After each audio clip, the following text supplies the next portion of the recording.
Hoy vamos a hablar de Mesopotamia. Eso que por mucho tiempo creí que era una ciudad del mundo antiguo, hasta que decidí leer un poco y enterarme que en realidad era un valle donde vivieron distintas civilizaciones durante miles de años.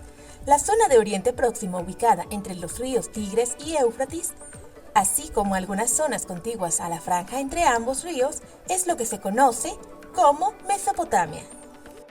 En esta zona destacaron principalmente 4 civilizaciones, que fueron los sumerios, los acadios, asirios y Babilonia. Claro, Babilonia como la de la Biblia.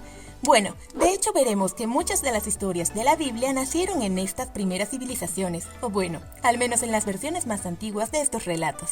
En este video nos concentraremos en los sumerios, una civilización que prácticamente se desarrolló al mismo tiempo que la civilización egipcia, y alcanzó un grado de avance y desarrollo que no tenía nada que envidiarle a la civilización de las pirámides y faraones.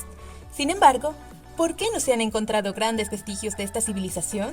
Y en general, vestigios de las civilizaciones mesopotámicas. Bueno, esto se explica. Si comparamos el Valle del Creciente Fértil con el Valle del Nilo, podemos ver que los egipcios tenían acceso a materiales más duraderos, en las canteras de granito, calcita, caliza y demás rocas. En cambio, en Mesopotamia, tuvieron que conformarse con bloques de arcilla secados al sol para realizar sus construcciones. Lamentablemente, estos materiales no soportaron el paso del tiempo. Sin embargo, podemos ver en los teos, término que le dieron los arqueólogos a una pila de escombros de materiales erosionados con el tiempo, los remanentes de lo que fue su arquitectura. Solo eran conocidos como Sumeria por sus vecinos, ya que ellos mismos llamaban a su tierra Kenkir, que significa la tierra de todos los señores. Por otro lado, ellos se llamaban a sí mismos Agihaga, que significa la gente de cabeza negra.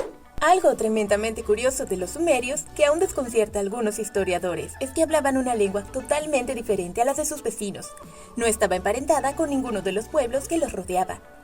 Esto definitivamente extraño, porque implica que no provenían de esta zona como tal, haciendo un misterio su procedencia. Podemos decir que aproximadamente a partir del 4000 a.C. comienza un mayor desarrollo en la civilización de los sumerios. Los avances en la metalúrgica que trajo consigo la edad de los metales le dieron la posibilidad de desarrollar herramientas que le permitirían avanzar en la agricultura.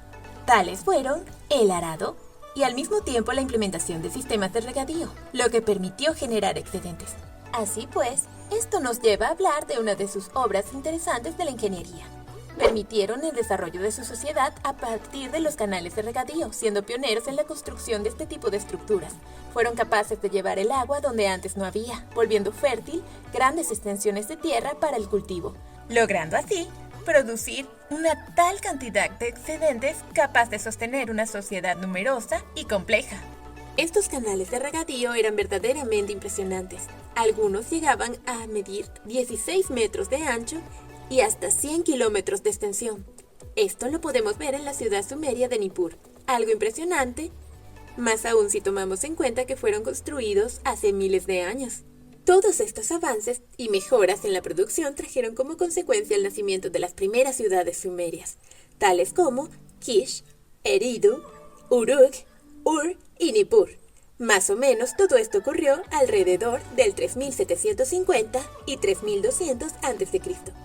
En Sumeria se empiezan a ver los primeros registros de organizaciones políticas, nacidas de entidades religiosas, siendo los primeros reyes también sacerdotes. Estos primeros reyes políticos convencían a los ciudadanos que les aportaran tributo diciéndoles que habían sido puestos allí por los dioses.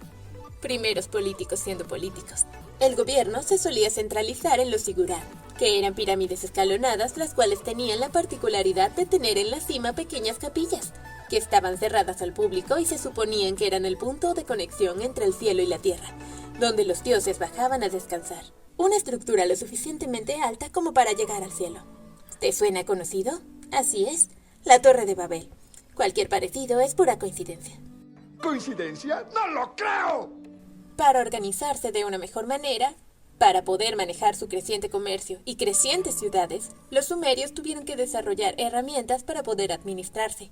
Así se desarrollaron los cilindros sellos, los cuales poseía cada funcionario, cada mercader y hasta cada pescador. Tenían su propio cilindro que podían implementar como una firma particular en cada documento o trámite oficial. Los sumerios le dieron grandes aportes a la civilización humana, pero sin duda, la mayor de estas contribuciones es el desarrollo de la escritura.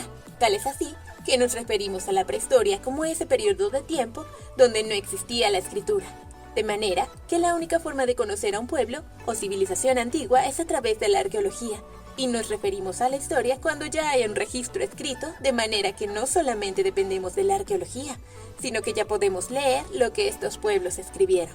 O sea, en pocas palabras, los sumerios fueron los primeros en salir de la prehistoria y entrar en la historia. Los sumerios no utilizaban un sistema decimal como nosotros, sino uno sexagesimal, o sea, que tenían que aprender 60 símbolos en vez de 10. ¿Por qué eligieron el 60? Posiblemente porque era un número práctico para ellos. Por ejemplo, para hacer grupos. ¿Sabías que el 60 tiene 12 divisores? Además, también empleaban sus dedos para contar, aunque no lo hacían igual que nosotros. Utilizaban los falanges de los dedos para contar, los cuales, si nos fijamos, son 12 en total, usando el pulgar como contador. Esta es la razón por la que tenemos las horas de un día, los minutos de una hora y los segundos de un minuto. Esto parece venir del sistema sumerio. Algo sorprendente, ¿no crees? A partir del tercer milenio antes de Cristo, o sea, hace 5000 años, las ciudades de Mesopotamia, incluyendo las sumerias, empezaron a articularse como auténticos estados. Este salto o avance, los sumerios lo explican con un relato mítico. Al parecer, los dioses enviaron un gigantesco diluvio a la tierra y después del desastre, una nueva dinastía de reyes bajó del cielo. Esta es la versión más antigua que tenemos del mito del diluvio universal. A partir de este desastre natural que los sumerios se lo adjudicaron a los dioses, nacen las dinastías reales de Sumeria. Se observa un cambio político importante, donde la figura del rey se va separando del templo, de la figura del sumo sacerdote. Estos primeros reyes empiezan a expandir su territorio más allá de sus ciudades. Por esta época se empiezan a ver las primeras ciudades amuralladas, así como los indicios de conflictos entre ciudades, para poder controlarse las unas a las otras. Tal vez, una de las representaciones más notables de esos conflictos los podemos ver en la Estela de los Buitres, una serie de grabados conmemorativos de la victoria del rey Enatún de Lagash sobre la ciudad de Umma. En los grabados se puede ver cómo el ganador de la batalla mandó decapitar a todos sus enemigos, y se puede vislumbrar cómo los buitres llevan en sus picos las cabezas de los decapitados. La historia de los sumerios siguió siendo tremendamente conflictiva, hasta que llega Sargón el Grande, un usurpador de origen acadio que se hizo con el poder en la ciudad de Kish.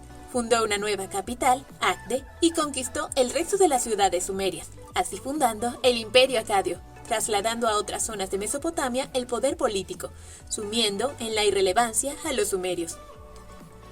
Esto ha sido todo por hoy. No olvides darle like si te ha gustado el vídeo. Suscríbete a mi canal para más contenido como este. ¡Nos vemos!